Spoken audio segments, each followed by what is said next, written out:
திருவடிகளே சரணம். இங்கே கூடியிருக்கும் அனைவருக்கும் வணக்கம். நான் இங்கே பேச வந்த தலைப்பு ஜீவகாருண்யம்.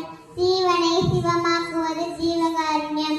நாம் அனைவரும் நம்மால் முடிந்த அளவு பிறருக்கு உதவி செய்ய வேண்டும்.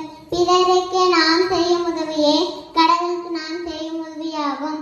ஏனென்றால் நாம் பார்க்கும் ஒவ்வொரு பொருளிலும் ஒவ்வொரு உயிர்களிலும் கடவுள்தான் இருக்கிறார். ஒரு நாளைக்கு ஒரு உயிர்க்காவது பசியை ஆற்ற உறுதி கொள்வோம்.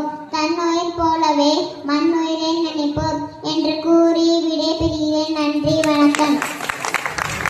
சாதி பெருமக்கள் அவர்களுக்கும் மாணவ மாணவிகள் அவர்களுக்கும் என் அன்பு கலந்த வணக்கம். குருபரன் அவர்கள் நம் மக்களை நல்வழிப்படுத்தவே குருபரன் மானிட உடல் தாங்கி கால்நடையாகவே இந்த உலகை வலம் வந்தார். தான் யார் என்பதை அடையாளமாக காட்டவே கணக்கன் வந்து பல அற்புதங்களை நிறுத்தி காட்டியுள்ளார்கள். சன்மார்க்கத்தை புகட்டி ஜீவகருண்யமே மனிதனை புனிதமாக்கும். குருபரன் உபதேசங்களை கற்று பிறர்க்கும் கற்றுக் கொடுக்க வேண்டும்.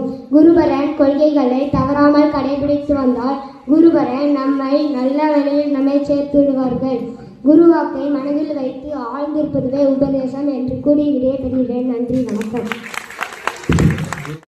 அறிவே சர்க்குரு, சர்க்குருவே கடவுள், ஸ்ரீ அகண்ட பரிபூர்ண சச்சிதானந்த சர்க்குரு திருவடிகளே சரணம். இந்த 88ஆம் ஆண்டு மகா குரு பூஜையின் ஆன்மீக சொற்பொழிவுக்கு தலைமையேற்றிருக்கும் தலைவர் அவர்களுக்கும் அன்பர்கள் அவர்களுக்கும் சாது பெருமக்கள் அனைவருக்கும் இந்த அடியனின் வணக்கங்களை தெரிவித்துக் கொள்கிறேன். பாசத்துக்கு மறுப்பேன் அன்பு நம்ம சபையான அன்பர்களிடம் இருக்கும் பண்பு. நாம் கடவுளை நோக்கி ஓரடி எடுத்து வைத்தால் போதும், அவர் நம்ம இன்னைக்கு 100 அடியும் எடுத்து வைக்க தயாராக உள்ளார். முக்காலமும் அறியக்கூடிய அனுபவ ஞானிக்கு தொண்டு செய்கின்ற நாயகம் குருவாக்கு உலகில் தோன்றிய ஞானிகள் சென்ற காலம், நிகழ்காலம், வருங்காலத்தில் நடக்கக்கூடிய காட்சிகளை முன்கூட்டியே அறியக்கூடிய வல்லமை பக்குவம் அவர்களுக்கு உண்டு. எடுத்துக்காட்டிய மேலே சொன்ன வாசகம். சரீரத்துக்கு பாவ புண்ணிகள் உண்டு.